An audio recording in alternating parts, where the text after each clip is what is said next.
I'd like to call this meeting of the Veterans Military Affairs and Public Protection Committee to order. I think this is our last one of the interim. We've had some real good meetings, and we have a good agenda today. We will have roll call, and when we have roll call, answer whether you're in the room, whether you're in your office in the annex, or whether you're in your district. Okay, go ahead. Senator Higdon, Senator Kerr, Senator Meredith, Senator Mills. Here in my district. Thank you. Senator Parrott. Here in my district. Thank you. Senator Schroeder. Present remotely in the district. Thank you. Senator Smith. Senator Westerfield.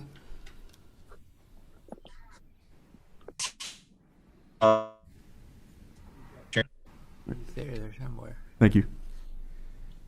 Senator Wilson. Present in the room. Senator Yates. Present from district. Thank you. Representative Blanton. Present in the room. Representative Bratcher. Present in my district in Jefferson County. Thank you. Representative Dossett. Aye, district. Thank you. Representative Duplessis. Representative Freeland. Representative Fugit. Representative Gentry.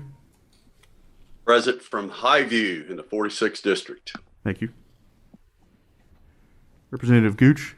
Present in the room. Representative Hart. Present in the room. Representative Cook. Here in the room. Representative Lewis. Present remotely from the 14th District. Thank you. Representative Maddox. Present remotely. Thank you. Representative McCool. Present in my district. Thank you. Representative Minter.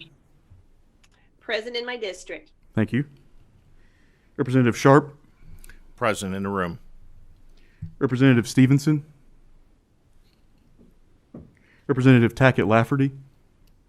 Present remotely from the 95th District. Thank you. Representative Wesley. In the room. Representative Wheatley. Here in the room.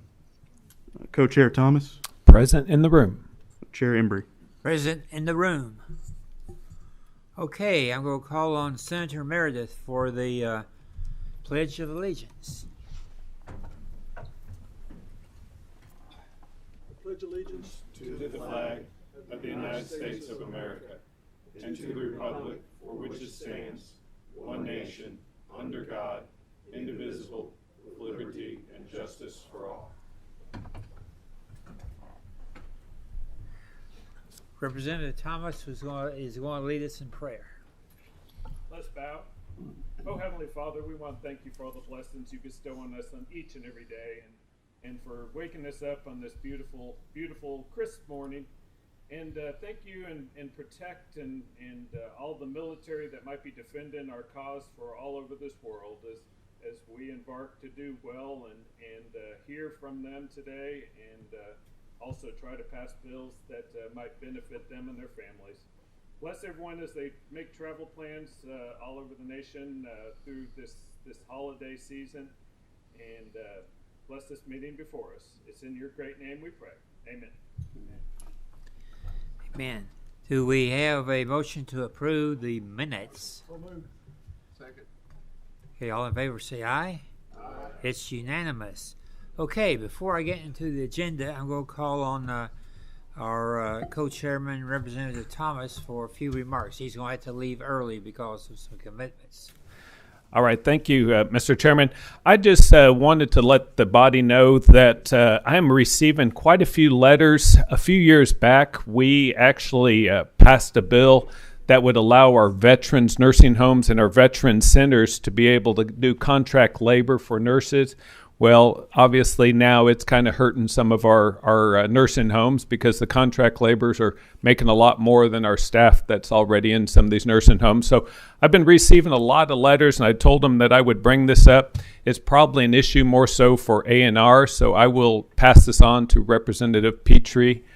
Maybe y'all can pass it on, Senator, to the Senate side with McDaniel, Chair McDaniel, but the veterans in Eastern Kentucky are a little nervous that they keep seeing staff leaving, and it's getting smaller and smaller numbers, and they're just worried that they're going to be displaced or have to move.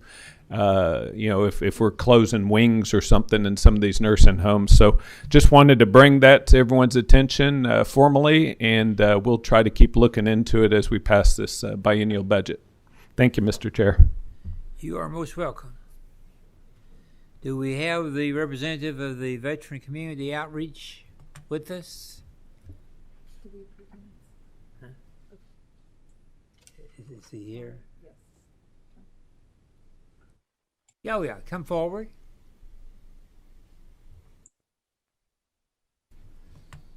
Appreciate you coming today. We wanted to learn more about your organization and what you're doing. Have seats there. Identify yourself for our record officially, and then make your presentation. Yes, sir. My name is Turn on your microphone. You got to press the button. My name is Torian. You have to hit the button.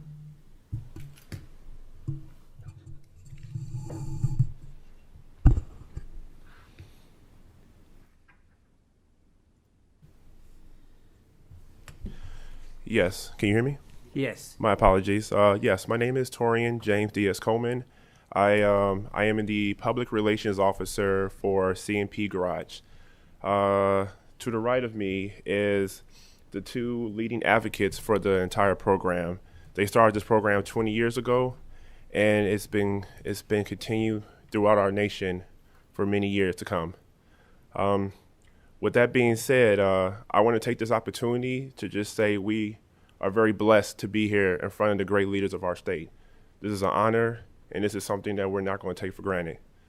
As I begin, to the right of me, this is Mr. Carlos Fernandez. He is the president and CEO of Cmp Garage.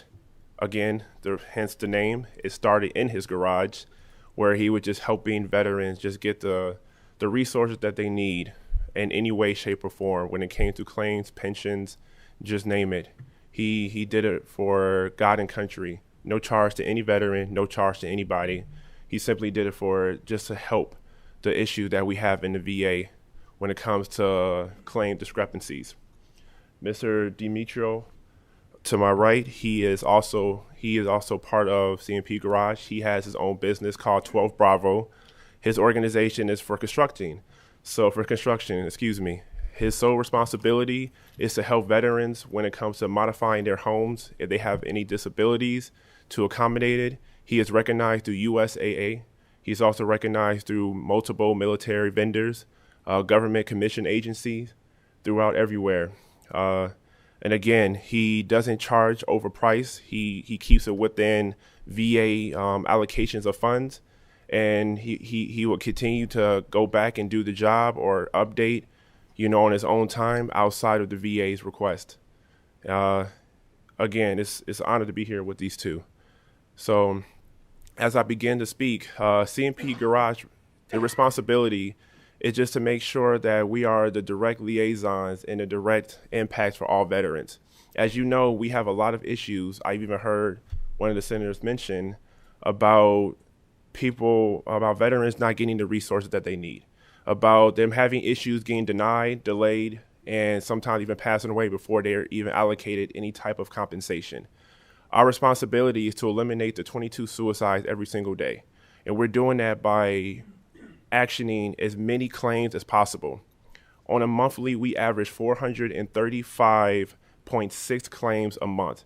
And again, this is no charge to any veteran. We do everything when it comes to housing. We do everything when it comes to transportation, claims, survival, spousal, everything.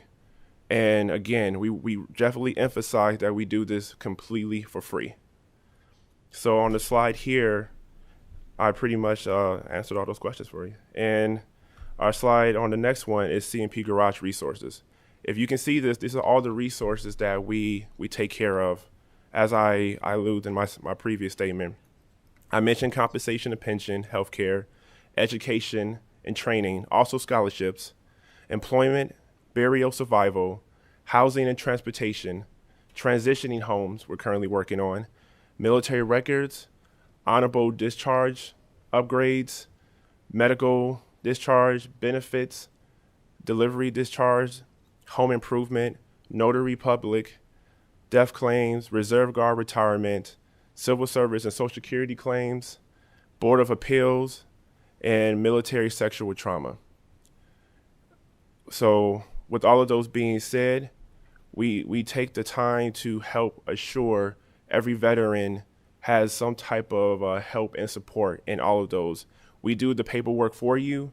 We don't submit anything. We do all the paperwork for you. We also make sure we'll send out the paperwork in your behalf. And we definitely just want to give every veteran the optimal amount of time, respect, and resources that they deserve. And I'll leave for any questions. Do I have any questions from the members of my committee? Go ahead. Thank you, Mr. Chairman. Mr. Coleman, how did the pandemic affect your guys' operation? It didn't. It didn't? It did not. So what wound up happening was we had to promote more marketing, more advertising on social media. We had to make phone calls, do more networking, word of mouth, to let people know through nationwide, even claims overseas that we're currently doing in Germany and Japan, that we are still open for operation. So when we did have people that came into our facility, we as you know, we practice appropriate protocol through the CDC guidelines, but majority of our claims were through online and also Google Zoom, Google Meets, and through phone calls. Was there an increase or a decrease in requests for your assistance? There was an increase, sir. An increase? Yes, sir. Okay. In a 30-day period, we did 250, right, plus our regular norm. So we did a lot of out-of-state claims throughout that time frame. Okay. Was it a significant increase? Yes. Okay. Thank you. Representative Thomas? Yeah, thank y'all for being here. We appreciate everything that you're doing for the vets and helping them out, and everyone still currently serving too. Are y'all low? I mean, are you just operate? I mean, it sounds like you operate all over the world, whoever needs it. But you're based here in Kentucky, then, aren't you? Yes, sir. They are based out of the VFW 10281 facility. As of right now, we actually are in contingency plans of expanding our locations, also throughout the local Fort Knox area. But our long-term projection is to expand this nationwide and overseas as well in the long-term plans. Awesome. And that's what I was going to ask, if there's, this sounds like a great program. It seems like, Fort Bragg and Carson and all them would benefit from something too. And I'm sure you still service them, but just don't have a location on site as much. Right. So we're trying to expand. We have right now a gentleman in Glasgow. He started doing the claims for us over there. And we have another gentleman in right outside of Fort Bragg that we're trying to stand up now. Awesome. Yes. Thank y'all for your service and doing that. Thank you. Appreciate you. Senator Wilson? Thank you, Mr. Chair. And thank you for being here today, and thank you for the services that you provide for our veterans. I'm a veteran myself and from a long line of them, and this question is probably unrelated to what you do, but I've been thinking about it lately. My grandfather was in the 1917 draft. He was 19 years old at that time and went and fought in World War I. Who do I go to try to get his military records? We have a process of applying for records for military. We just finished doing 3 World War II veterans and a Korean War veteran. Okay, so you guys could help me with that? Yes, sir. Okay. All right. Thank you very much. Yeah, we take care of any administrative process with the Veterans Affairs. We take care. Then we added some more services, like when we do death claims, the spouses come to us. We'll do the death claim, but at the same time, Defense Finance, VA, Social Security, Civil Service, Retirement, sends all the paperwork to them. So what I did is I learned all those areas, so it takes that worry away from them, and they have time to grieve. So is there a website or something that I go to? Yes, sir. cmpgarage.org. We'll pass out cards for you guys. Okay, thank you. No problem. Any additional questions? We're so glad to have you here today. Many of us was not familiar with your program, and we wanted to find out about it. You're doing a great job. Carlos, glad you're here. We share the same first name. My name is Carlos. Okay. Having no other questions, thank you so much for your presentation. Thank you. Right. Thank you. Vader. Okay, the Fort Knox Compatible Use Plan is Nancy Tate. I see her. Okay, come forward with whoever you have with you and identify yourselves for the record and proceed with your presentation.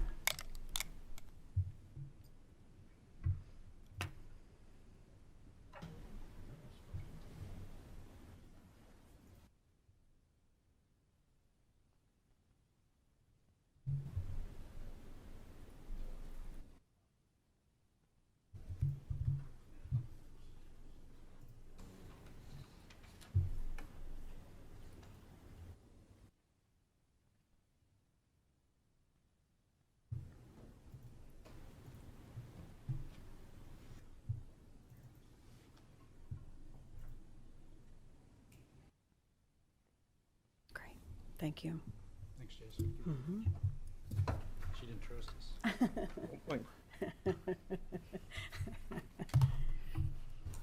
Good morning, Mr. Chairman and members of the committee. I certainly appreciate the opportunity to present to you this morning, and anytime I have the opportunity to sit with the members from Knox and to represent the Armed Services, I'm deeply honored. As the Chairman stated, I am Nancy Tate, and I'm the representative for District 27, so I'll let Mike and Mike introduce themselves. Yes, we are the Mike and Mike team here. So I am Mike Burris, Executive Director of the Lincoln Trail Area Development District. I'm Michael Robinson. I'm a GIS specialist with the Lincoln Trail Area Development District. All right, so if you guys would just like to proceed with your presentation. Thank you. Well, we'll get started here. So again, we just want to thank you first and foremost for the opportunity just to present a quick snapshot, if you will, of the compatible use plan, the study that we've been conducting for the last couple of years. And hopefully you will glean some information from this that maybe you didn't know otherwise.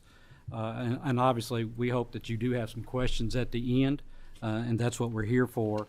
But before I turn it over to Mike Robinson here, just to get into the data collection and some of the analysis that's been done, let me take just a minute to give you some background of what we're doing and why we're doing it. Serving as a sponsor for Fort Knox, the Lincoln Trail Area Development District applied for and received funding from the Department of Defense for an update to what was then called the Joint Land Use Study, and that was done back in 2008 with regard to the base realignment closure, or BRAC, if some of you are familiar with. The study area actually includes Bullard, Hardin, Meade, Nelson, and Nelson counties and their incorporated cities. It includes a 1 and 5 mile radius to address land use compatibility issues, and an expanded 10-mile radius for addressing noise and light concerns. The plan is community-driven. It's a community-driven process. It serves as a critical tool in maintaining Fort Knox's ability to carry out its overall mission, which is the preservation of our national security. The goal of the compatible use plan is to provide an opportunity for informed and strategic community growth, but also maintaining Fort Knox's ability to carry out its mission. For guidance and oversight purposes, the plan included the creation of a technical advisory committee and an executive committee. That group oversees the plan's development, and potential implementation strategies that may come from this study. And as one of the largest employers in the Commonwealth, expending approximately $2.6 billion annually, and the 15th largest city with a daytime population of over 25,000, I hope it's safe to say that we all want to be compatible partners when it comes to supporting the economic well-being of Fort Knox and its mission. With that brief introduction, what I'd like to do now is turn it over to Mike to let him run through some of the findings of this study. And again, we hope that if you are not familiar with Fort Knox and the activities there, that this will be at least be a learning opportunity for you. So, Mike. Thank you. Good morning. These next 3 slides I'm going to discuss are included just to help portray the importance of the Department of Defense and Kentucky's overall economic viability. While this committee is obviously aware of this, we felt the need to include this information as this data became a primary driver for doing the compatible use plan. And it illustrates the value of local communities to the local communities and the Commonwealth as a whole. These contain a lot of information, and I'm not going to go into detail, but just include these for your future reference. This first slide is from the Department of Defense and the Office of Local Defense and Community Cooperation, or old CC. It's an annual report just released this past October for FY 2020, and some key points to note in this information is the $12.6 billion spent in the state, which comprise almost 6% of the state's total GDP. These contracts, while primarily focused in Jefferson County due to the huge impact of Humana's TRICARE management, are also reflected in many other counties, the obvious hardening Christian with the locations of Fort Knox and Fort Campbell. But also counties such as Wayne, Laurel, and Menifee are examples receiving millions of dollars, tens of millions of dollars annually through Department of Defense spending. This next slide just illustrates the payroll for defense personnel in the state, $3 billion annual payroll for over 56,000 direct Department of Defense employees. Again, this is focused at the military installations, but its effect is statewide. And I would like to take a second here. These information, if General Bullard, I believe, is online, if he would like to comment on these particular things in particular, or I can move on. Well, I'll jump in real quick. I'm Steve Bullard. I run the Kentucky Commission on Military Affairs, and we work very closely, obviously, with the Office of Local Defense Community Cooperation. And what this slide basically shows you is how important the defense community is to Kentucky. We play way above our weight. In literally every category they track, we're ranked 17th or higher nationwide. And that $12.6 billion, that's just DoD direct spending.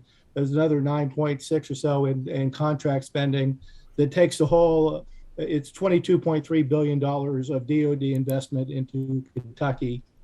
So that just tells you how critical this community is. And what Mike's talking about is the support for Fort Knox and the greater community around Elizabethtown and Louisville that supports Fort Knox. This also applies to Fort Campbell, which is our other premier installation. And we are blessed with 2 of the most premier elite military installations in the country in Knox and Campbell. It just is a really good snapshot of just, the impact they have in our Commonwealth. That's all I have. Thank you. Moving to our next slide, here we see the total number of employees of some key businesses across the state. Fort Knox and UPS both have over 21,000 people employed at their locations. Ford Motor Company with over 12,000. Humana, again, with the DoD TRICARE insurance manager with over 12,000 employed in the state. A note that these entities are primarily focused at one or co-located facilities. For reference purposes, Walmart employs over 30,000 throughout the state. Fort Knox, as Mike mentioned earlier, spends over $2.6 billion annually. That includes $750 million in payroll. Kind of dive down a little bit here with regards to the compatible use plan. Here you can see the buffer areas that we focused on, the 1 in red, the 5 in the orange, and then the 10-mile buffer range in purple. The scope has gone way beyond the original joint land use study that was done in 2008, and that's why we expanded out to a 10-mile range, just to go beyond just simple land use planning. We looked at everything from growth trends to economics to noise, light, energy, transportation requirements, and restrictions to the military's mission that might contribute to these, both the existing missions and future ones. Hence, we expanded our area of emphasis beyond the 1 and 5 mile to go out to the 10-mile buffer to account for these additional areas of interest. Once again, those counties that were specifically involved were Bullitt, Hardin, Meade, and Nelson, and of course their cities. In addition to creating a picture of the current and future concerns, we were also tasked to present mitigation strategies to try to educate and communicate about non-compatible uses. One of these strategies, possible adoption of language for real estate disclosures, brings us here today.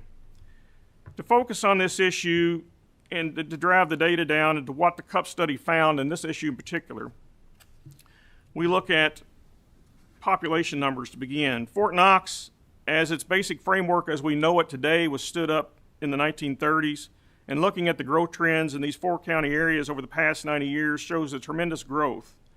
From a combined population of almost 50,000 to over 270,000 people today in this 4 county region. It reflects a growth rate twice the state rate over this same time period. Next, please. Of particular interest for our purposes is the growth in close proximity to the installation itself. Looking at the last 30 years in the 1 and 5 mile buffers, we see the growth in both zones.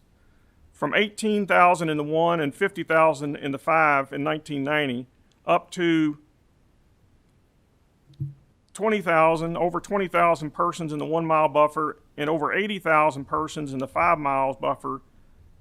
For over 100,000 people live within 5 miles of the Fort Knox installation. Next, please. To try to understand where this growth is occurring, we reached out to local planning agencies for data on residential building permits. And this map here illustrates residential building permits over a 10-year period from 2010 to 2019. And there you can see the concentrations and the densities of all this residential growth in and around the installation. Next, please. This becomes issues with land use issues, and specifically encroachment up against the fence, to use a phrase. 2 examples here are homes that actually share a boundary with Fort Knox. As you can see in these illustrations, the yellow stake in the one picture and then the survey tape in the other are actual boundary lines of the Fort Knox installation. Next, please. Going to a map of this area, those 2 homes are located in the center of this map inside those red circles. Immediately to the west of them is the Yano firing range at Fort Knox. So you can see the close proximity that these fairly recently built homes are to this active military range. Next, please. Another vivid example is, again, against the fence, is this subdivision. There's an armored vehicle maneuver area less than 3 football fields away from the backyards of these homes. There's a firing point for artillery less than a mile away. Over 70 homes have been built in this area since 2012, so the growth is fast and dense right against the fence. Next slide, please. To understand growing concerns our studies revealed, particularly regarding protection of Fort Knox and its mission, I wanted to present this as an example. A $52 million upgrade to the Yano Range is coming online in 2023. This Digital Air-Ground Integration Range, or DAGR as its acronym is known, incorporates a little over 3,000 acres. It's fully computerized. The range will make it possible for military personnel around the United States to coordinate and practice missions at Fort Knox. This is a live fire range with multiple air and ground units using and firing heavy weapons simultaneously. And you can see the range paths from the existing range there and just on the left side of the image. Next slide, please. The concerns of Fort Knox and their live ranges are primarily noise complaints, although dust, vibration, and overflights are also complained about. This map presents one view of noise contours, or zones if you will, for the combined day-night averages based on a study from 2018. These land use planning zones in the light orange will be considered compatible with residential development, although they will be subjected to a good deal of noise. The darker orange areas are not recommended for residential development, and the reds are basically no-go zones. They can be considered a noise of constant level over time. This is basically a background hum sound when the training is active. Go to the next slide. This slide portrays the noise contours for single blast events. So this is a single fire of a artillery piece or a rocket. The orange areas are subject to moderate complaint risk at over 115 decibels. The reds result in a high risk of complaints by residents that live in those areas. 15% of the time, the noise travels far beyond these areas. Fort Knox has some documented history of complaints. These complaints can extend up into Oldham and Jefferson County to the northeast, and as far as southwest down in Breckenridge and Grayson County, we get complaints about noise and overflights. So it's a widespread proximity way beyond these noise contours that are presented here for your information. Next slide, please. One such considered use is the real use of real estate disclosures to try to allow potential property owners some understanding of an adjacent military installation's activities. And I want to ask Representative Tate to discuss this slide, if I could, please. Thank you very much. So this is the form, this is the disclosure form, and examples are what the examples of things that have to be shown on the disclosure form right now. And so basically what we're asking is that proximity to a military installation be added to this form. So as Mr. Robinson actually explained, we've worked really hard to make sure that and to impose upon our body and our communities that Fort Knox is very important. You can see from the dollar perspective and how it supports our local economy, the 15th largest city in our state, how important it is to us economically. So we want to make sure that we are seen as good neighbors to our community, and whenever people move into our area, they know exactly what they're moving into.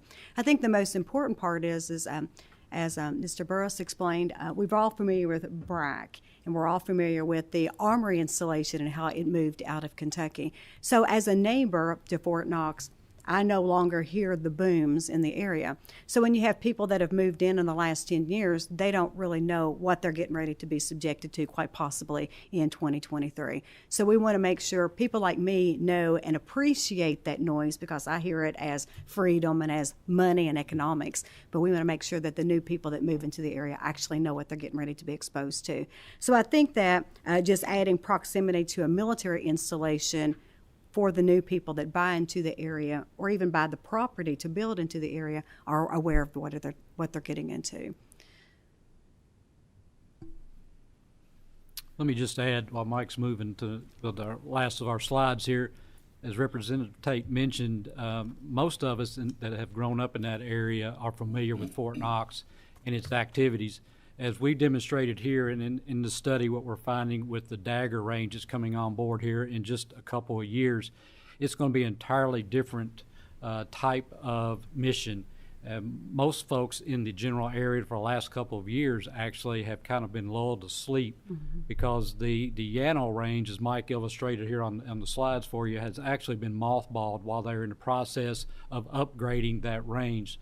So the concern, obviously, for the good neighbors that we want to be to Fort Knox is there are folks moving in that do not understand fully what they are going to be hearing. Obviously, you know, there's some things avoidable. It is going to be loud on occasions, but it's going to be a different loud than some of us have grown up around there with the tanks and some of the other armor. They still do that. That's pretty much identified when that's going to occur. We're working with, through this study, working with Fort Knox to have better communications, better outreach to the local community. So Fort Knox is also a good neighbor as well. So that's been a big part of this study, not only for the benefit of Fort Knox, but for the benefit of the community. And one of the things that we identified here, as Representative Tate has just described to you, for those folks that are moving in, and I think we're all familiar, all you are in particular, are familiar with the Ford announcement just here in the last few months. So that area is going to see an influx of probably new people to the area that are unfamiliar. A lot, as you would suspect, a lot of the property that is available that's a little bit cheaper for those that live in the area, and I'm speculating now, so forgive me, any real estate folks that are here. It's a little cheaper for a reason, and some of it is floodplain, some of it is location next to a military installation. And for those of you that are not familiar with Fort Knox, I'm sure you all maybe going down 31W or Dixie Highway as it's called, have at least seen the vault, the gold vault. But what you haven't seen is what's immediately on the other side of those trees. And that is those things that's been demonstrated to you today that Mike has shown in this slide presentation. And I would ask Mike, again, this is no disrespect intended to any real estate agent or agencies, but just recently there was an ad placed, and this is just an example, and this is a real ad. And as a matter of fact, it's been within the last day or two, just to emphasize the concern that we have for Fort Knox. So, Mike, would you care to share that? Just back to this subdivision, once again, right against the fence, is very nice houses, two well over $300,000 homes out here. One of the bylines on an ad I found yesterday, I don't know if it was Zillow or which service it was, but to quote, "Wonderful two-story home that backs up to Fort Knox for rear privacy." Well, they're not going to have rear privacy when they had 10,000 ROTC cadets out there driving tanks around in that field during the summer, creating dust, noise, and pollution, let alone when that artillery starts firing from that firing point less than a mile away. So these are the issues that we've got a lot of problems with regard to education. Make sure folks understand what they're getting into when they co-locate near an active military installation. Let me interrupt just a moment. Senator Wilson has a question. Thank you, Mr. Chairman. And Representative Tate, thank you for bringing this today. And I totally agree that that needs to be added to the sheet. But I was wanting to know that in adding the proximity to a military base, would the live firing range be included in that they may experience loud noises as a result of that? Yeah. Because I can tell you, I know how strategic Fort Knox is. Mm-hmm. And we, during the BRAC and all that, everybody was scared we were going to lose it. Sure. As well as I think Fort Campbell. I mean, everybody always has that fear. But having been in the military, in order for our troops to be combat ready, live firing ranges are essential. Mm-hmm. Correct. And nobody wants them near them. They just put them somewhere else. Well, if you put them somewhere else, they're going to be near somebody else. Sure. And we were always deploying to those places so our pilots and our troops and everything else could become combat ready. Mm-hmm. And so this is an essential thing that's happening right here in Kentucky. So I think that would be an important thing to add to that, not just proximity of a military base, but just the noise factor too. Sure. As well. And I appreciate that question, and I appreciate all the points. One of the things, too, that I want to point out and to reiterate is that Yeno range, while we're familiar with the noise during the daytime, this is actually going to be primarily at night. So yes. They're going to be demonstrating a live activity, military activity, and how it actually occur at night. So that is, again, something that's very unique to especially my area. Now, what we did is that we looked at other real estate disclosures from other areas, like, for example, Texas, because they have something that's very similar to what we're getting ready to have at Fort Knox. And so we're trying to demonstrate and, I guess, be familiar and to use them as a good example. We've talked a lot about expounding upon just saying close to proximity, but, there was a lot of things that can be said, for example, live military range. But as Fort Knox continues to expand, every time we go into an expansion or a different type of expansion, would we have to come back and modify this form again? And that's the concern. And maybe eventually we need to look at this form and address it for all purposes, but I think it's going to be something that would be a living document if you get too specific. Well, I appreciate that because I remember I was stationed several different places, but specifically in California at a Marine Corps Air Station, and when they did night ops, with Phantom jets at Sure. that time. Some of the loudest things that you would ever want to hear doing That's touch right. and goes. Absolutely. We had a lot of noise complaints over those. And of course, that was in Orange County, California. That's right, exactly. Yeah, and we want to make sure that we're good neighbors, quite obviously, because we want to make sure that from a civilian perspective that we keep Fort Knox here. Yes. So it is very important that we disclose without striking fear into people's minds. Exactly. Right, because we certainly don't want to do that either. Yeah, thank you. Absolutely. Thank you. Co-Chairman Thomas? Thank you, Chair. We really appreciate you working on this and representing Fort Campbell in my neck of the woods there. I think it's going to be very beneficial for that area also. My wife and I love seeing Blackhawks and Chinooks flying over our house all the time. We're 15 miles away, but there's many a nights where she's asking, what is that noise? And it's like you said, the booms, and we're 15 miles away. So I can only imagine how it would be so close. I just wanted to make one comment, though. I was having a lunch with MOAA, the military officers, and one of them had just gotten out of the service, and he was a tanker. And he said that on some of the practice ranges that they actually had restrictions for the red-headed woodpeckers or something. And they said they actually had cameras around the range, and you could only practice and do your maneuvers at certain times of days and nights or so, because it would affect the habitat for these woodpeckers. So, and I can't remember where he said that was going on, but that just shows the need for practice ranges, and so we appreciate you bringing this to the table. I would Senator Higdon? Oh, excuse me. Thank you, Mr. Chairman, and thank you all for this presentation. Mike, it's good to see you. And I guess my question at this disclosure, that would this be on all deeds in Kentucky, or when you sell a piece of real estate, or just those in the vicinity of a military range? It's a military installation. That's a perfect question. It is a standard form for so all. Yes, so that for the whole state. Yes, sir. Well, yeah. And that was, I guess, primarily why I asked that. If you were just listing, I see the study was just done in those counties close to Fort Knox, and if it was just going to be for those counties, some parts of, I represent Nelson County, the Boston area in Nelson County would be affected, where the Bloomfield area of Nelson County probably not so much. So I just wanted to check on that. So and FYI, I live in Marion County, and I can remember when Fort Knox was more active than it has been the last few years.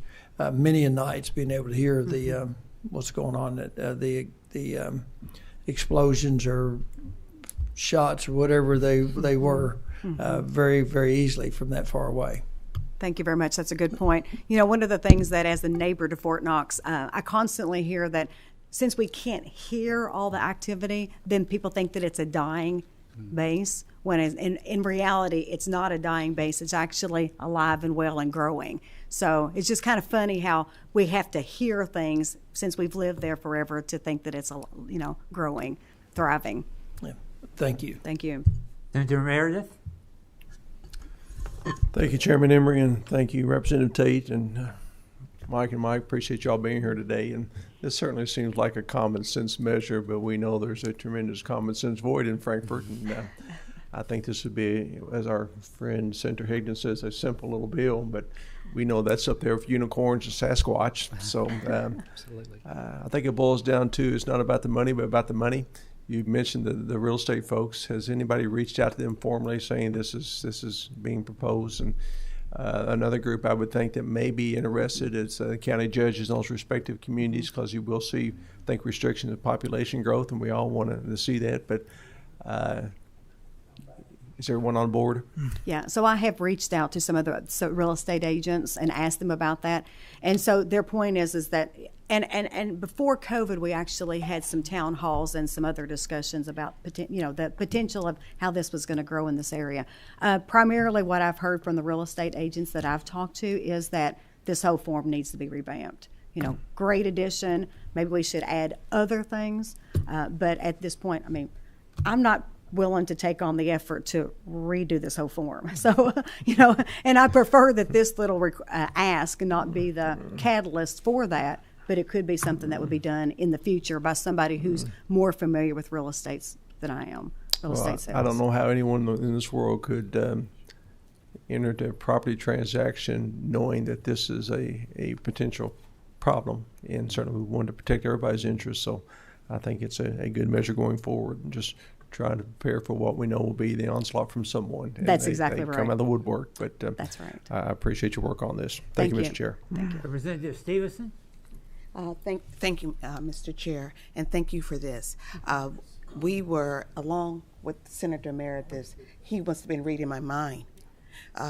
Why can we reach out to the real estate agents? Because they have rules they have to follow, so that they can't say, we didn't know what's going to be loud. Sure. We didn't know that the planes go boom. When we were at Randolph Air Force Base, and it's a live training base, we got a lot of complaints about the sound of freedom. That's what we called it. And the real estate agents would say, we didn't know it was going to be that loud. Sure. Yeah. So I guess my question is, can we make sure that they know under no uncertain terms, this is as bad as it's going to get, and have the information to pass on if a potential buyer asks the question? Sure, and I appreciate that question, Representative. And I'll reiterate, we have started reaching out to the real estate agents. Now, my lawyer hat is on, and it says, can we reach out to them in a way where we can point to it? Yeah. And say, sure. Yes, sure. we told you, so you can't back out of, I didn't know. Yeah, there's associations, there's real estate associations. So if nothing else, we can reach out directly to the chairs of those associations. Thank you. Representative Gooch. Thank you, Representative Tate, for bringing this. Yeah. And as a real estate agent myself, I really believe that if a seller failed to disclose this information, if they lived close to a place for 4 or 5 years and they didn't tell the prospective buyer and the real estate agent who's in that area, which should also know, I think they might be liable anyway. But I think it's really good that we do list this in the disclosure form so that there's no question. It has to be asked and it has to be answered. And if someone answers that wrongly, then there's no question there's liability there. But I want to make sure we're talking about strictly the real estate disclosure form. Doesn't have anything to do with the deed. Is that correct? That's correct. Okay, it's just the form. That's correct. Thank you. It's just Form 402. Okay, we're ready for you to proceed again. Oh, I have another question. Okay, Representative Plessy. Thank you, Chairman. I appreciate it. I'd first just like to start off by saying that Mike Burris and Mike Robinson are amazing guys who have really done a lot of work. They work for the ad, and I just have been a pleasure working with them these last several years. And this body of work they're presenting to us is quite impressive. And Mike Robinson, your maps, as I told you the last time we talked, really made it easy, I think, for me to understand the implications that are going on better than anything. So I appreciate your hard work. With that said, I am very concerned, and well, first of all, I'm glad that we're doing this. But I'm very concerned about, for instance, those 70 homes that you pointed out that were built in the last 10 years. I know that myself, Mike Burris, Mike Robinson, we all grew up listening to Fort Knox and the tanks going off. And we kind of thought it was a neat thing that we grew up with. At least I did. Every afternoon as we were kids out playing whatever sports we were playing, drinking from whatever garden hose we were drinking from, the tanks going off were just a normal occurrence. But that stopped with the BRAC, and it's been stopped for quite a while. And from what conversations I've had with you and with I think the general and others, was that the new noise that's going to come in is going to be a lot worse than the old noise that we were so used to.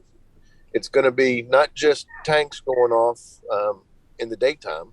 It's going to be tanks, loud, maybe engined aircraft flying over top, really at nighttime, and it's going to be a lot more of a disturbance than what we were used to growing up. So here's my concern.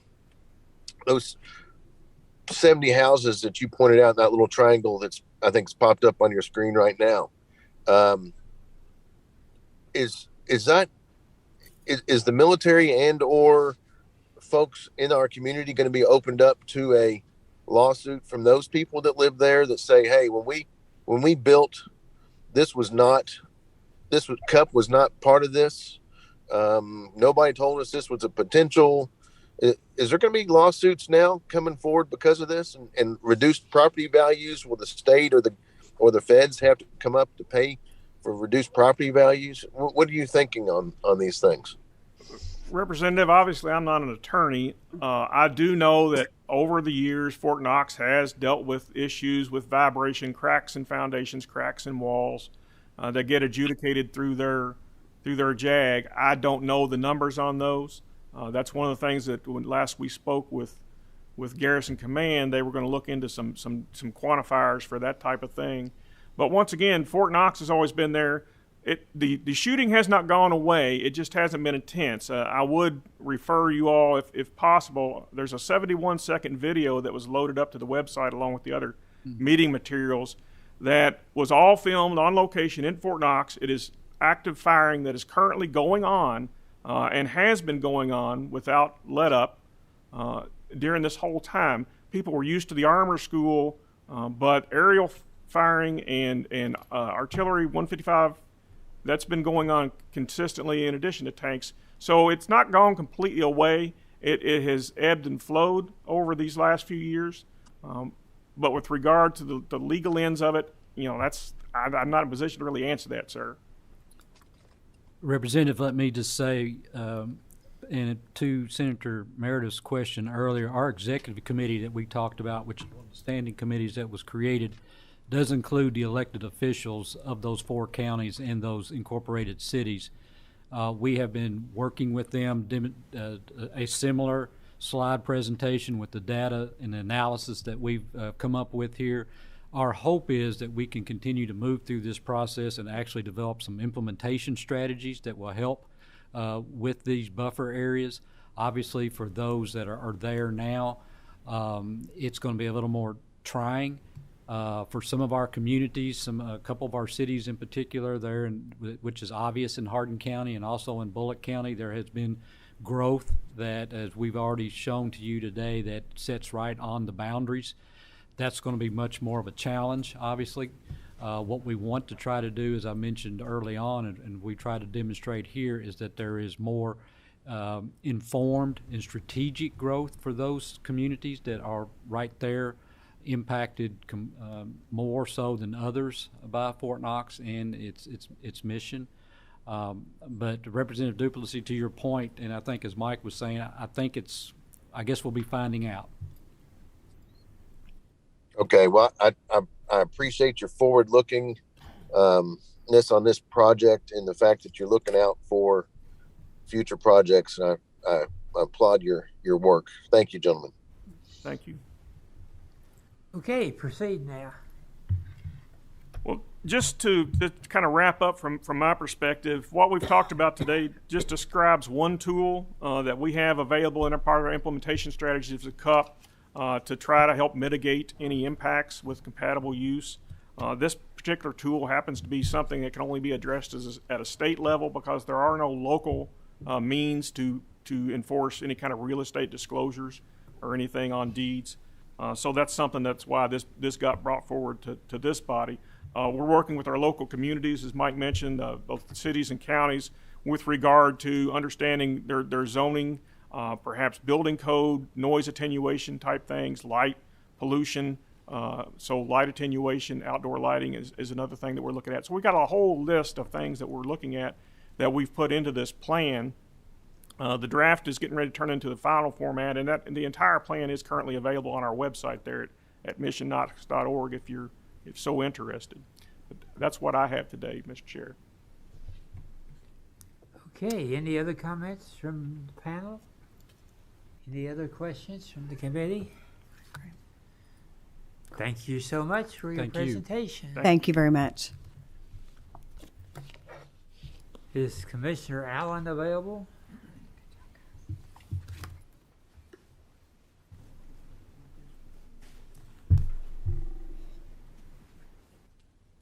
Yes, sir, I'm available.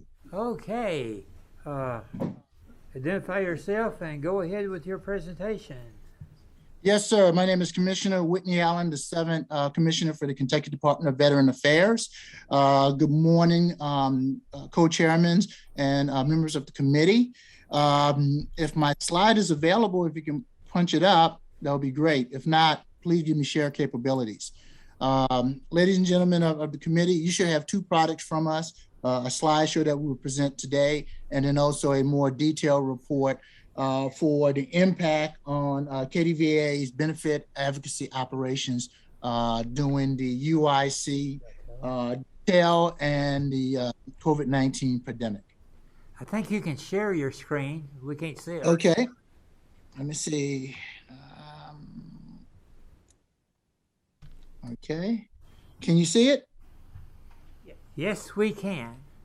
Okay. Let me do one more thing. Awesome. Big slides now. I can see better. All right. Again, thank you all. Before I move forward, 2 things. I want to introduce my team, and I would just have my team just do the happy hand raised so to let the committee know that you're there. I have my Deputy Commissioner, Lanice Noel. I have my Executive Director for Veterans Services, Al Duncan. I have my Executive Director of Veteran Centers, Mark Bowman. And I also have my Assistant Director for Benefits, Donna Scrivener. And they're my smart people, so if I cannot answer any questions, I will be turning to them. Thank you, Donna, I see your hand up, Al and everyone else. Thank you. So moving to the next slide. Was requested to answer these 4 questions today, ladies and gentlemen, and I will proceed with a couple of slides and a quick summary, and then I'll return you to your daily work. And the second thing I wanted to mention, for the member of the committee who wanted to know where they can get their family members' DD-214 or any records, you can go to the National Archives, and I'm emailing Miss Alice Kerr that website. You can also contact April Brown, or not April Brown, I'm sorry, General Lamperton's team at Military Affairs, Military Records. So we do have a record depository for the state of Kentucky at the National Guard headquarters. And then also you can always call my team. This is what we do. This is what you mandated in legislation. And you can either call the office or you can even call me and I can just quickly run down the route to go. This is also the same for all services. I would recommend you come to me based on what the Commonwealth of Kentucky dictate. We do it for free. We do not charge anybody. We do not ask for donations. And if you can't find us, our grade VSOs that are under the accreditation, under certification, such as the VFW, the DAV, AMVETS, and the such. And we work. My team work closely with them. So I highly recommend that route before we go through other type of individuals. And I'll leave it as that. So these are the 4 questions.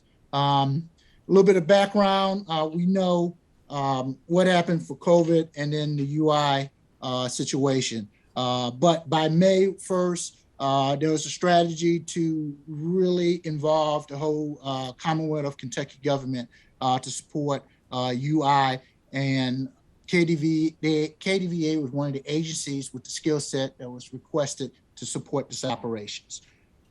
I'll move to the next slide. It says purpose and impact. Bottom line is we provided 2/3 of our veterans benefit field representatives to include 2 of our regional administrators to support the UI team. This is just the line and block chart, which I appreciate the committee and the legislation and the governor signing this, our current organization chart, our reorg chart. Highlighted in red is the benefit division. That was the most impact because they had the skill set to support UI. Other branches and divisions were impacted by COVID as well, but we were able to adjust it and without a loss of personnel per se to details. The center's definitely locked down to protect our great veteran residents there from COVID-19.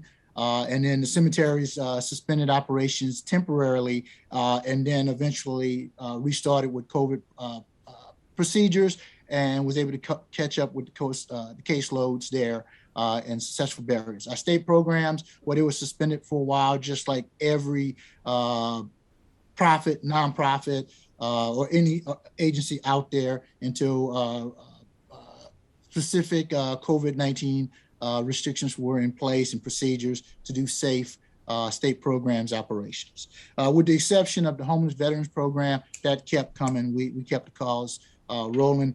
The others usually involve more face-to-face and community engagements. This is just a layout of the VBFRs that are spread across the great Commonwealth of Kentucky. We have 23 VBFRs and 3 RAs. That is, and I might be 1 or 2 off of what we are statured to do, but this is how we are broken down. The numbers are the different districts. So each VBFR, if there's just 1 in 13, those are the counties that individual is representing and serving in outreach and working with veterans with their claims or being the first interface for other services in those communities. A lot of territory to cover, but this is the laydown for what we do. The slide shows the 15 individual that was detailed. If you look to the far right in gold is the number of months they were detailed. Some were shorter. Ed Day, for example, one of our regional administrators was pulled back to help the remaining members. So like I said, 2/3 was forward to assist in UI. That workload of 2/3 of the force was transferred to the other 1/3. Okay, so that's where the impact come in. They tripled the work of my team. Last 5 members served 15 months. They were actually the experts. Some of them have rose to a position as trainers for new UI assistants, such as Monica Acock. And I'll explain a little bit more in upcoming slides. Yeah, there you go. The fraud task force, they were great. That's why they were detailed additionally.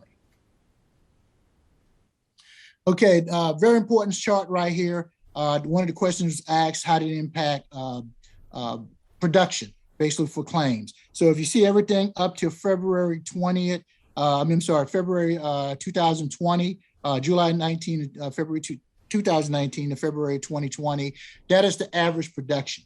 You see the ups and downs, just like the stock chart, where it's just the ebb and flow of the seasons and the holidays, sometimes losing key people.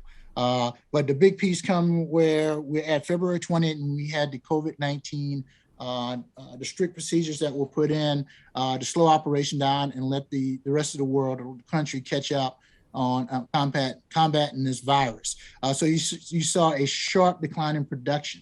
And the big takeaway here, and it's more COVID, it is we went from being face-to-face and brick and mortar to adjust to virtual, okay? And then, we did not have veterans able to come in, so we have a wide range of veterans that could be straight out of transition out of military, 22, 23 years old, but a lot of our customers are senior veterans, and then family members who are supporting their senior veterans, but does not have a clue or do not have a clue of how this works. So that face-to-face is very important. It was impacted by COVID, and that's where you see the drop. As you see the tick to go up at around the time of May 2020, that's when the request to detail my 15 personnel, or then Commissioner Jackson, 15 personnel to assist. So it impacted the slow growth as we adjusted and changed our business practice.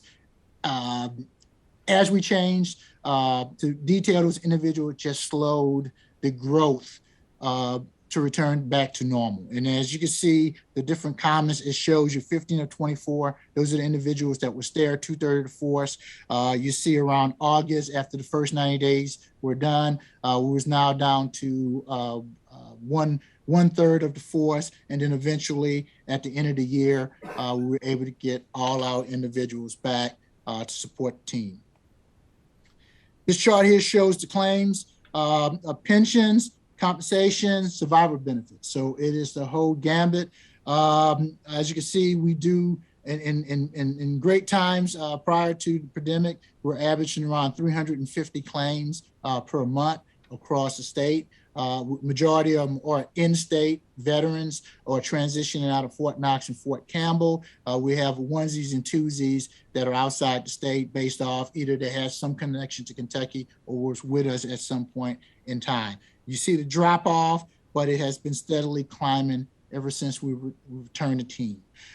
Special note, we did lose a couple of people through attrition and not necessarily UI detail. I think one individual actually found a better job there to make more money, but basically through attrition and having new individuals coming in to the organization. And we're a little different. So it's not like you can go, and you can do it for free, go online and become a claims officer or a rep and do the 40-hour training and get accredited. However, my teams are professional. All my teams are professional. But this team is particularly professional because we do at least 1 year of training, okay? Starting from something basic as filing a POA, a power of attorney for an individual, to actually dealing with a variety of cases. So we put experts on the ground and it's basically like an apprentices. You work for a year and then you graduate to be in a pro fight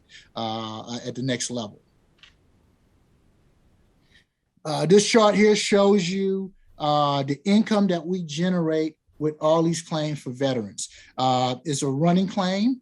Some of them are legacies, individuals who've been in the system for 20 years, and then there are individuals who just received their claims and now receiving their benefits.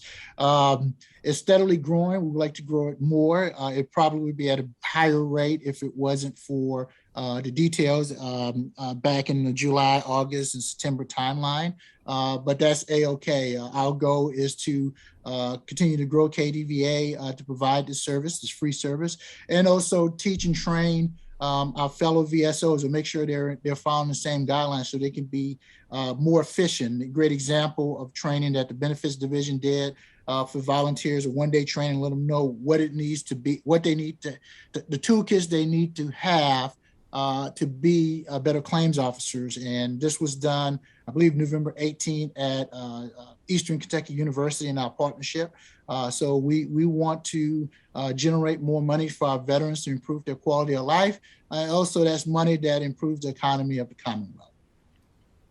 So after showing all the charts and numbers, I could have just put this up front, but I want to at least talk a little bit about the background. Was there a delay in service? Yes. How many we had on hand was 18. Now we have 17 individuals. The pre and post, it was face-to-face and going to different locations, doing claims clinics at a VSO meeting.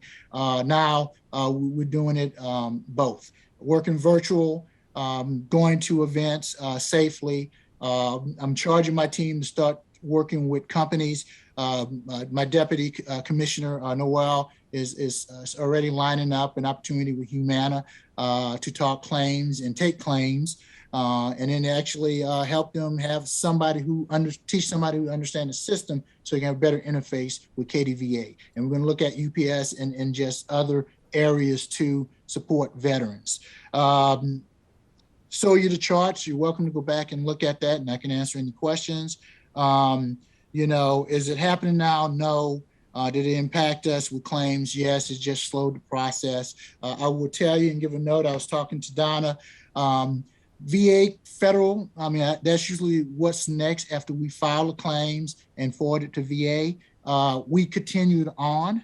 My team worked closely with the federal VA to identify claims that did not need an exam. Okay, so if those claims could be adjudicated, if I'm correct, that's the right term, we were able to get those adjudicated in a couple of days or in a couple of weeks. Those that needed exams, they were delayed either because contractors or facilities weren't allowing individuals to do the appointments, or the veteran was not able to do it at that time, which is, it's always a challenge. We can't drive the veterans there. It would be great if you give me a big budget. I'll drive them to the clinics myself. But if there was any delays, that was the major piece. But as for our team, we're able to buckle down and accomplish the mission. On to the next slide, before I take questions. Bottom line, team, it did slow us down a little bit, but it did not stop operations. I truly respected the Commissioner Jackson's decision to support the personnel cabinet in solving this problem. If I was in his shoes, I would have done the same thing as well. Pending any question, this completes my presentation. Thank you, Mr. Chairman, and Colonel Allen, thank you for your service and thank you for being with us today. I just had a comment. You're absolutely correct. You do have an outstanding team and at KDVA, and just wanted to compliment them. And I contact your office countless times and with veterans questions, and it's amazing the work that you all do. And I just wanted to compliment you on that, and under your leadership, that good work continues. And thank you. And want to, I guess, encourage my colleagues, if you have any questions from veterans, please contact the Kentucky or KDVA. They do great work. And thank you. Thank you, sir. Thank you for your support. Thank you, Mr. Chairman. Colonel Allen, thank you for your presentation today, and I would echo what Senator Higdon just said. Your folks have always been responsive, do an excellent job. You have a top-notch staff there that works for you, and I certainly appreciate it. I know our veterans appreciate it. I do have a couple quick questions. One, you talked about 2/3 of the employees were used to help with the UI benefits. Were those UI benefits that they were helping with only for veterans, or were they just helping with UI benefits in general? Hey, sir, thank you for the compliment. And our goal is to strive for, we're great, but we try to be the GOAT, strive for legacies. And it was all in general, sir. It wasn't specific veterans. If it happened to be a veteran, I know of cases where they were able to refer them back to us and we worked on whatever issues. But to answer your question, it was general, all population. And thank you for that, Colonel. And I just asked that question and thinking out loud, wondering why that we would pull 2/3 of your staff to help with UI benefits when we offered 100 employees from LRC to help with the UI issues and was turned down for that offer of help. And we're taking away 2/3 of your employees that's helping our veterans every day with their issues. And I know that's not an answer or a question for you, but it just makes me wonder why we would do that. The next thing, Colonel, is I just want to go on record, as Chairman Thomas had mentioned earlier, about the letters we've been receiving and the contacts. I know I've spoken with your staff and got confirmation, but I want to make sure for those that are concerned, you all do not have any plans on shutting down the Hazard Paul E. Patton nursing home facility or privatizing that at this time. Would that be a correct statement, sir? No, sir, we're not. And just to let you know, I've gone to Hazard representing the governor and myself and talked to the team to rest assured that no centers are being closed right now. That's not even on the table. We all have challenges, as you can see, in the healthcare world, and that's where we're going at. So I've talked to them. We had an open forum, and I've left them to express themselves in any way. We're a transparent organization, and to answer your question, no centers are being shut down. So. Thank you, Colonel, and thank you for addressing that with them. And like I said, I'd already spoken with members of your staff, and I knew that to be the case. But I just want to try to bring some comfort to some of those that are hearing things through the grapevine and make sure that they have some peace of mind there. One other thing, Colonel, real quick, I'll point out that being the most recent commissioner, and I point this out as each new commissioner comes in, that we are still striving since the approval of the 2017 for the Bowling Green Nursing Home, that the next nursing home facility to be built in the Commonwealth, and it's reflected in our budget each budget cycle, is to be in McGoffin County, and I just wanted to make you aware of that, sir. Thank you, Colonel. Yeah, thank you, sir. And I just want to add to the committee a favor, if you don't mind. I'm kind of scared to say it because I'm not a politician, even though I was a military officer. If you could send letters of thank yous to my veteran centers. It's been a long, tough 18 months, almost 2 years, and trying to take care of their veterans. And I know many of you are veterans and you know how it is in combat, especially what our healthcare professionals taking care of the wounded are always being there for us when we need it. And that was a challenging time. And I think that will help if definitely answer their questions if they're reaching out to you and their concerns, and definitely reach out to me, and I'll be transparent and answer the questions to the best of my ability. If I have my lawyer, don't be scared. It's always good to protect myself because I can always put a foot in my mouth. But if you all have time, just one letter to the centers, that would be a great start to get them motivated and let them know that we all support them. My team does it. We try to encourage them. Mark Bowman is always out on the road. My deputy is making sure my schedule is set to get out to see everyone on the team. And now that hopefully we have this turnaround COVID, we can be more present. So I just ask, and if you don't worry about it. I appreciate it. But just letting them know thanks for the things they have done, because number one, they got to protect themselves and their family. Then they have to go to the facilities and protect themselves from other people from coming to the facilities. And then the most important thing is they have to protect those veterans, and they have to do all of these procedures that they normally wouldn't have to do, that we've done when we were serving. So thank you. Colonel, thank you for that suggestion. I think it's a wonderful suggestion. And if I may ask of you and your staff, if you could forward, at minimum, those of us on the committee, the addresses of all the facilities, we would be glad to draft letters and send of support to those folks, because they do an outstanding job. And I will add that Mark Bowman does an outstanding job for you as well. He's always there, and he's always helpful anytime we've ever called upon him. So he's a great asset for you. Thank you, Colonel. Thank you, sir. Representative Scott. Thank you, Mr. Chairman. I appreciate it. Colonel, thank you for your service. And I also want to echo what Senator Hignan had said about your organization. I think it is top notch. I've had personal dealings with them. I also want to kind of go down the same path that Representative Blanton did. I'm not understanding the decision-making process where we pulled 2/3 of your staff away from processing veterans' claims for disability, for health, medical, housing, all these important stuff for the veterans, and putting them on the UI when we had over 100 employees from the LRC had volunteered to go over and do that. I'm not quite understanding that process, and I'd like to know more about it if you could enlighten me on that. Sir, I was not here when the decision was made.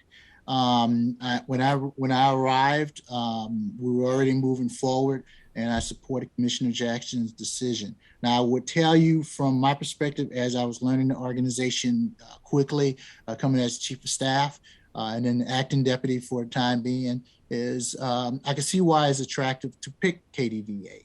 Our benefit representatives have extensive training, customer service training, so they know how to interact with veterans. They know how to talk to a veteran that is 70 plus and not very good at technology or not familiar compared to my daughters who are a teenager and one at UK. They know how to talk to somebody with PTSD. Okay, we're not clinically trained to do that, but we have enough experience where we know we can take a little breath, let the veteran speak, vent, and it is a lot across the board. I've gotten a lot. Let them vent, and then let them listen. So I think the level of empathy, what's the skills? I like to say soft skills that we have, and our track record is probably why it was very attractive to access to support this detail. I understand that, Colonel, and that speaks to the professionalism of your organization. But on the backside of that, it kind of leaves us veterans on the short end of the stick. And that's why I'm concerned about who made this decision, how did it come about? Yeah, well, sir, you're going to have to discuss this with the personnel cabinet as to why all this was made, sir. So I can't have that answer for it, but I can see why we're very attractive to be part of the team. Yes, sir, and I appreciate your time. I appreciate you coming before the committee today, and I definitely appreciate your leadership in your organization. Thank you, sir. Representative Wesley. Thank you, Mr. Chair. Colonel, I want to thank you for what you're doing also. Representative Blanton already asked what I was going to ask about the addresses and how the contacts, how we can get a hold of the other residents and other workers. So I just thank you. Thank you, sir. Do we have any other questions? I think we've completed our discussion, and thank you so much for your presentation. Thank you, sir. Thank you, committee. Now we're ready for the final item on our agenda, the Joint Executive Council of Veterans Organizations. Would you two gentlemen come forward, identify yourself for the official record, and then proceed with your presentation. My name is Sidney Schaus. I'm the chairman of the Joint Executive.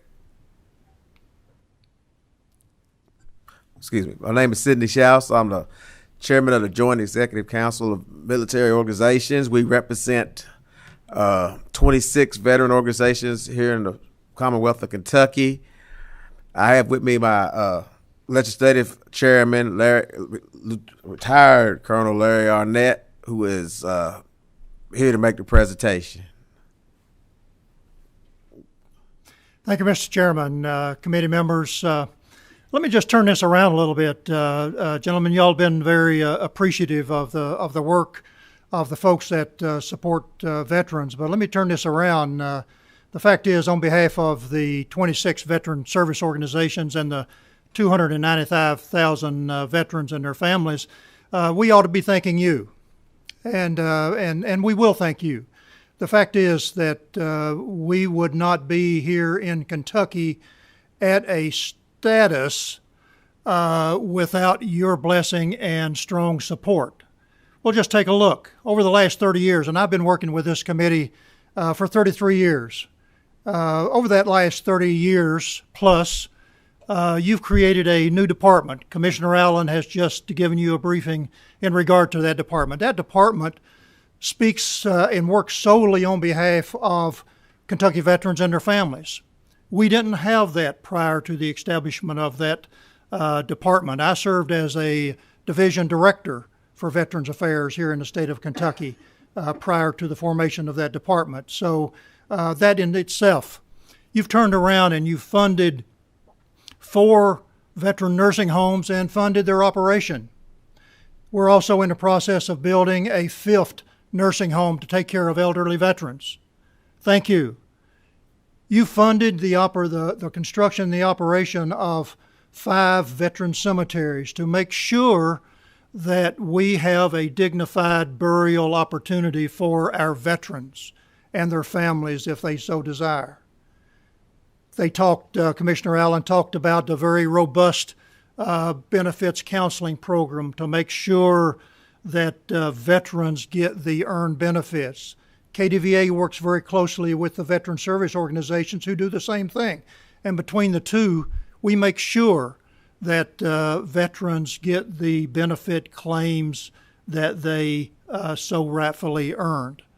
So the appreciation goes both ways. We certainly appreciate you folks who have supported us, and not only you, but your predecessors in both chambers.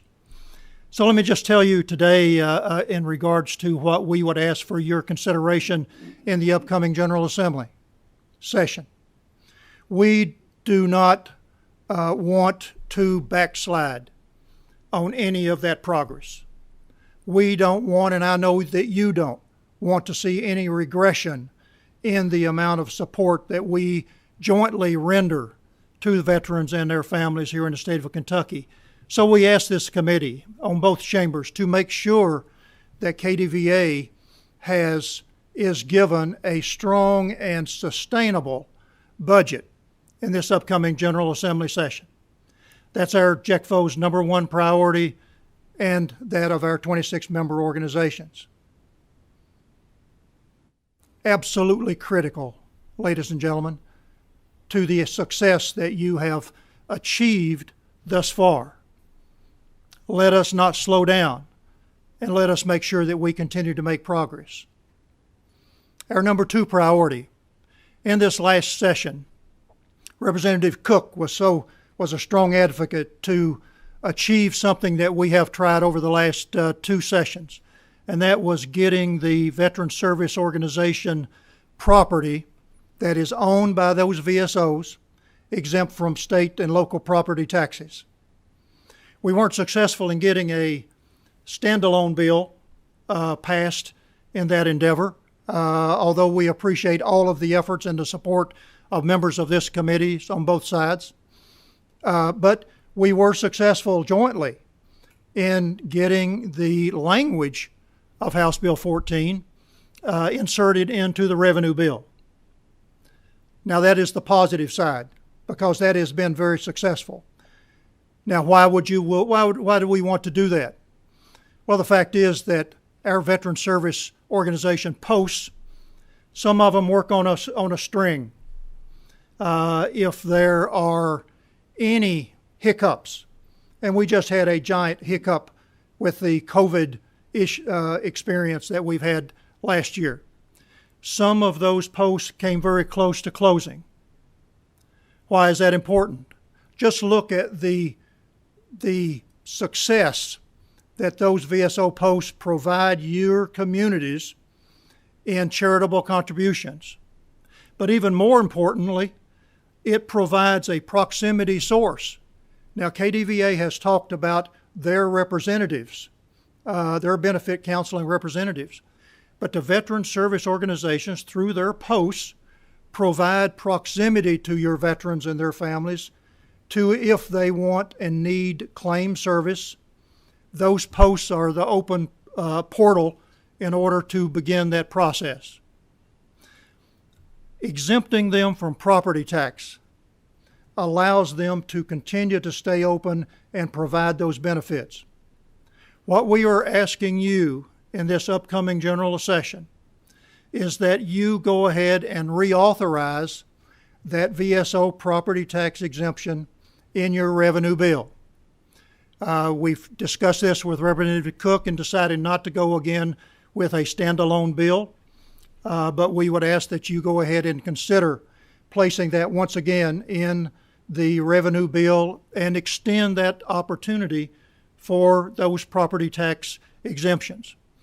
Now, why is that important?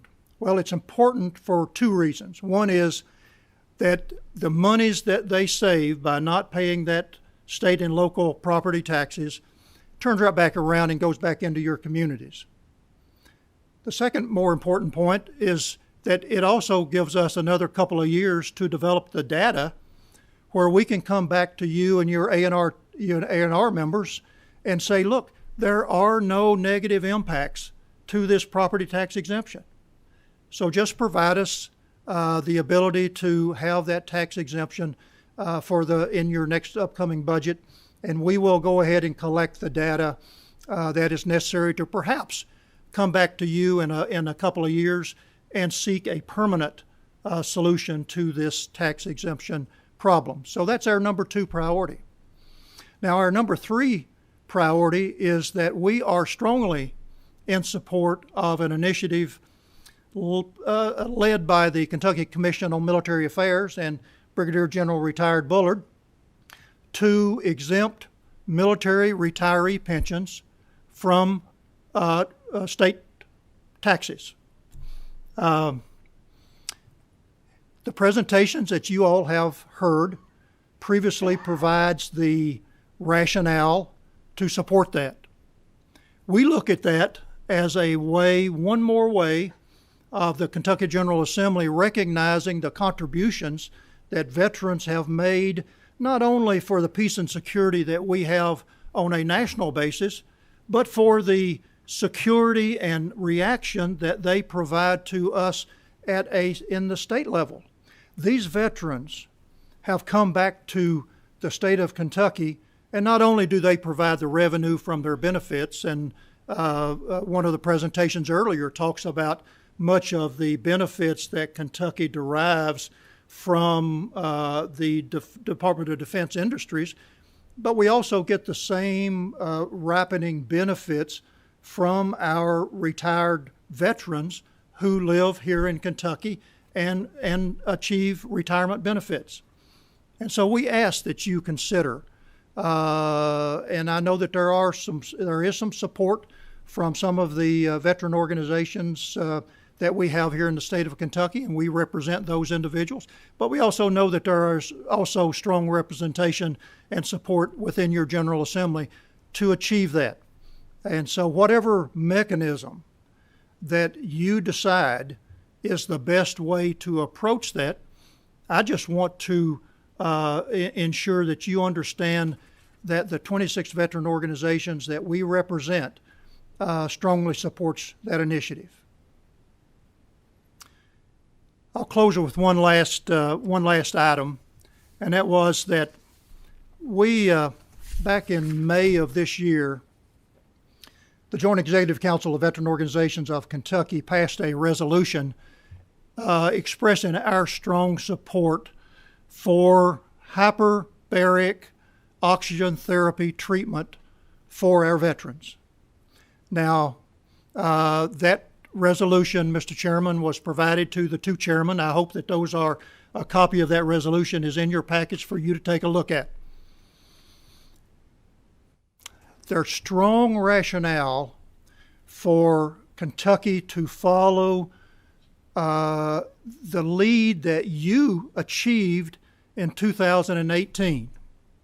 In 2018, the General Assembly passed the Colonel Ron Ray Traumatic Brain Injury Treatment Bill. And what it allows is why it was not allowed before, we don't know. But in the past, hyperbaric oxygen therapy treatments has not been allowed to be treated to veterans who are suffering from traumatic brain injury or post-traumatic stress disorder.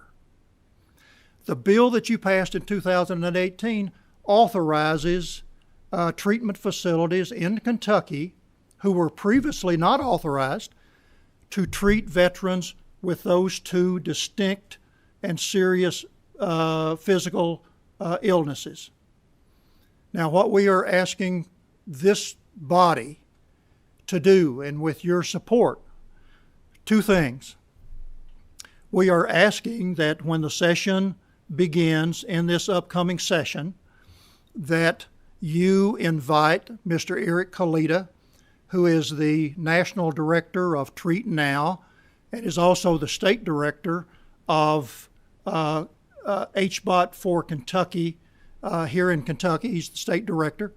We ask that you invite Mr. Kalita and Eunice Ray, who is the wife of Colonel Ron Ray, to testify in front of both chambers in this upcoming session.